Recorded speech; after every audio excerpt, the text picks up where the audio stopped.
Hello बच्चों, आज का क्वेश्चन हमारा ये है कि let f is such that R to R be defined by f x बराबर this such that it has local minimum value at x बराबर -1, then find all the possible values of k. यहाँ पर दिया हुआ है इस question में कि एक फंक्शन एफ एक्स है, उसकी एक लोकल मिनिमम वैल्यू -1 पर आ रही है, तो आप अननोन के की वैल्यू बताओ। ठीक है, तो इस तरह क्वेश्चन कई बार एग्जाम में पूछा गया है, तो इसलिए मैंने इसको ले लिया है।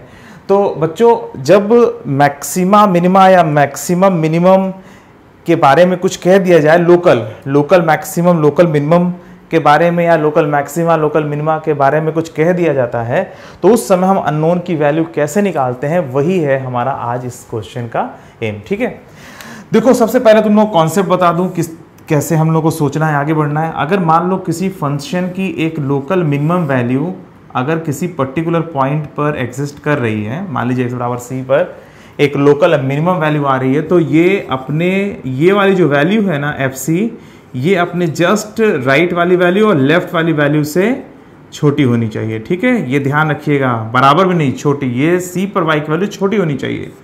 ये c प्लस एच है और ये c माइनस एच है, तो पक्की बात है एफ सी जो है एफ सी प्लस एच से भी छोटा होना चाहिए और एफ सी जो है वो एफ सी माइनस एच से भी छोटा होना चाहिए।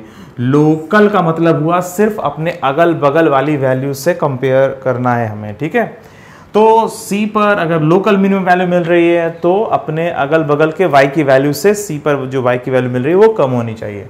और इसी तरीके से अगर मान लीजिए किसी फंक्शन में कहा जाए कि किसी पर्टिकुलर पॉइंट C पर एक लोकल मैक्सिमम वैल्यू मिल रही है, तो इसका मतलब ये अपने राइट और लेफ्ट वाली जो वैल्यू दिख रही है ना इसके, उन दोनों से ये बड़ा होना चाहिए। ये c प्लस एच है और ये c माइनस एच है। ठीक है, तो यहाँ पे एफ सी प्लस एच से ज़्यादा रहेगा और यहाँ पर एफ सी जो है एफ सी माइनस एच से भी ज़्यादा रहेगा। ठीक है, तो हमेशा ध्यान रखिएगा, जब लोकल मैक्सिमम कहा जाएगा तो एफ सी को अगल बगल से ज़्यादा कर दीजिएगा, जब मिनिमम कहा जाएगा लोकल वर्ड लगना जरूरी है।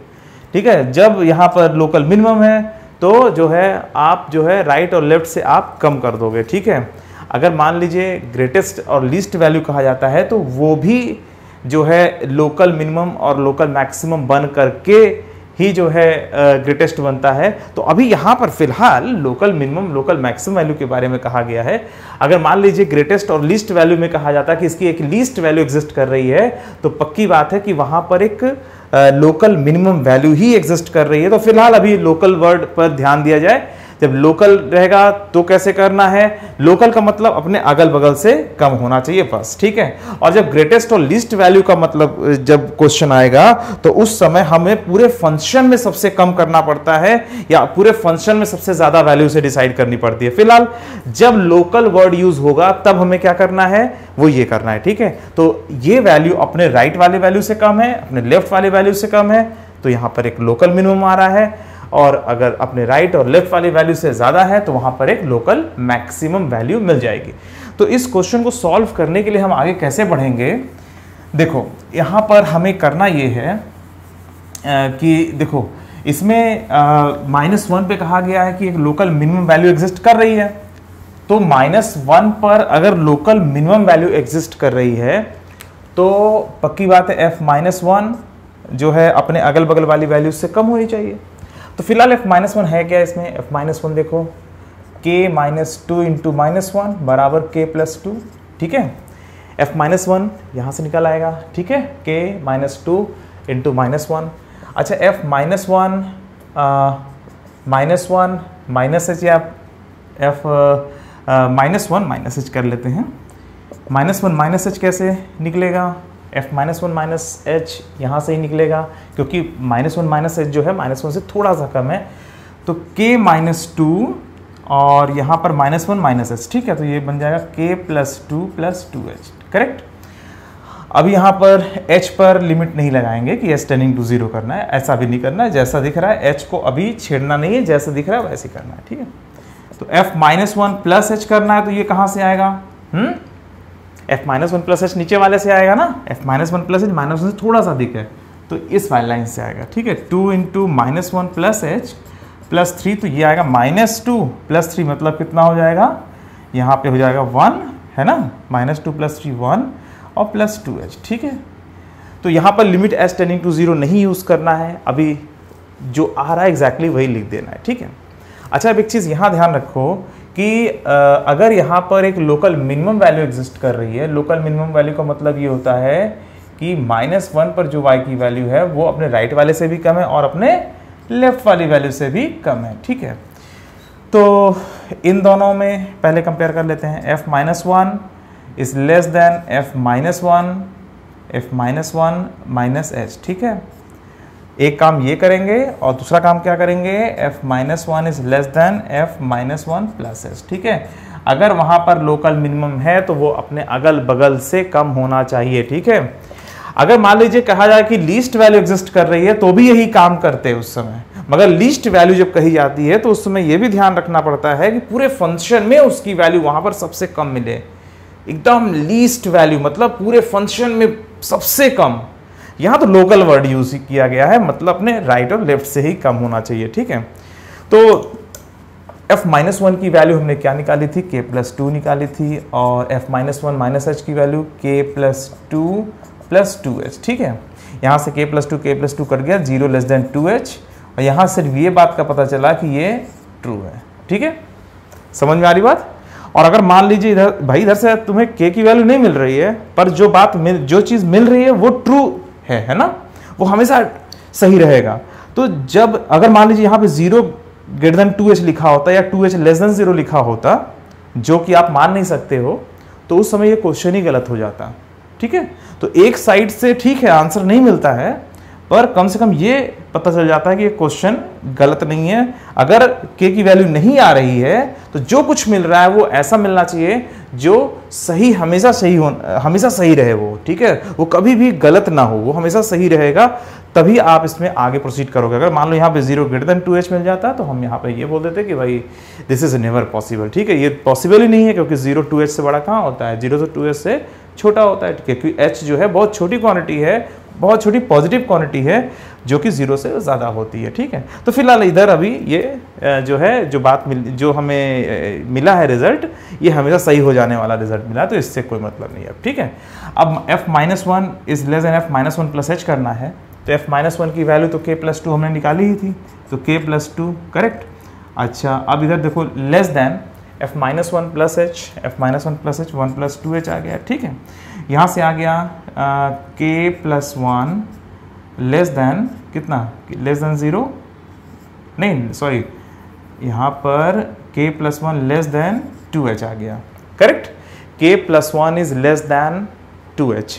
अच्छा, अब ये बताओ k+1 is less than 2h का क्या मतलब है, अब इसको सॉल्व कैसे करोगे, मेन अब यहाँ पर यही है, k+1 लेस देन 2h होना चाहिए, तो मतलब k+1 लेस देन और इक्वल टू 0 भी हो जाना पॉसिबल है। ध्यान रखिएगा यहाँ पर, अगर ये h से छोटा है तो इसकी वैल्यू 0 भी हो सकती है। अरे भाई, अगर यहाँ पे हम इसको 0 ही बना लें तो 0 तो 2h से छोटा होता है ना। अच्छा चलो तुम लोगों को एक एग्जांपल देता हूँ। अच्छा एक बात बताओ, x+1 या मान लीजिए p is less than 1 + h लिखा हुआ है, तो इसका आंसर क्या लिखोगे, p इज लेस देन 1 लिखोगे कि नहीं लिखोगे, ये सोचो जरा, इसके बारे में क्या कहना है तुम्हारा। अगर p 1 + h से छोटा है तो p 1 के बराबर भी हो सकता है, p 1 के बराबर, क्योंकि अरे भाई अगर p की वैल्यू 1 यहाँ रख दिया जाए तो 1 इज लेस देन 1 + h सही तो है, इसकी वैल्यू 1 तो ली जा सकती है ना, इसकी वैल्यू 1 ली जा सकती है। जब h हटेगा तो यहाँ पे इक्वल साइन लग जाएगा, ठीक है।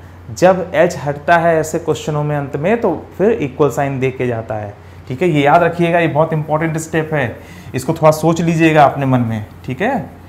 अभी ये लेक्चर खत्म तो हो जा रहा है, पर इसको सोच लीजिएगा, ठीक है।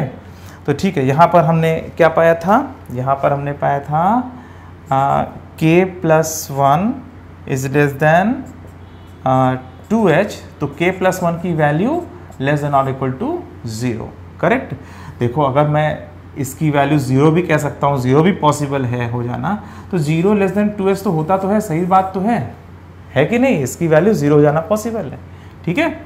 तो जब भी h हटेगा तो भाई h को आप 0 बनाने जा रहे हो, पर जैसे ही हटाओगे यहाँ पे इक्वल लगा देना, बस ये याद रखना, तो गलत नहीं होगा, ठीक है।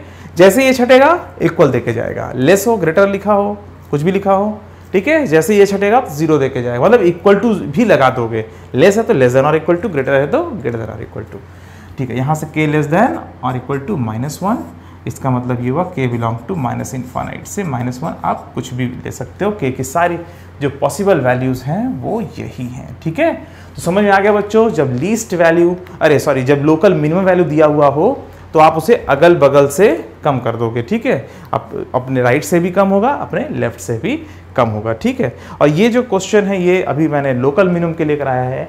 अगर मान लीजिए इसमें कहा जाता कि इसकी लीस्ट वैल्यू एग्जिस्ट कर रही है, तो अगर कोई रिस्क नहीं आ रहा है तो लोकल वाला ही कॉन्सेप्ट लगा के तुम आगे बढ़ जाओगे।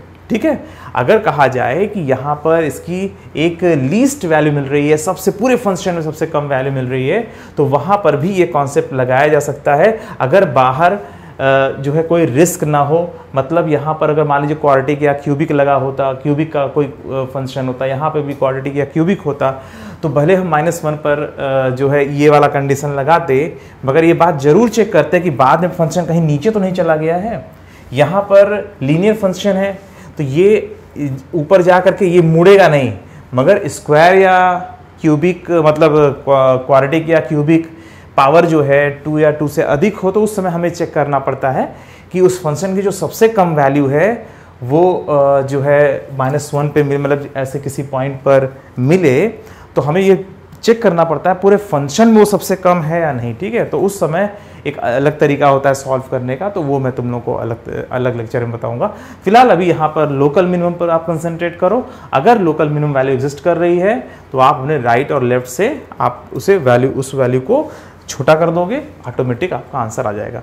एक तरफ से कोई ट्रुथ मिलता है और एक तरफ से आंसर मिलता है, और अगर किसी एक तरफ से कुछ गड़बड़ हो जाए तो उस क्वेश्चन में फिर आगे नहीं बढ़ना है और फिर आपको बता देना है द वैल्यू ऑफ के डज नॉट एग्जिस्ट। ठीक है, चलिए बच्चों, आज के लिए अभी इस लेक्चर में इतना ही, फिर मिलेंगे, बाय बाय।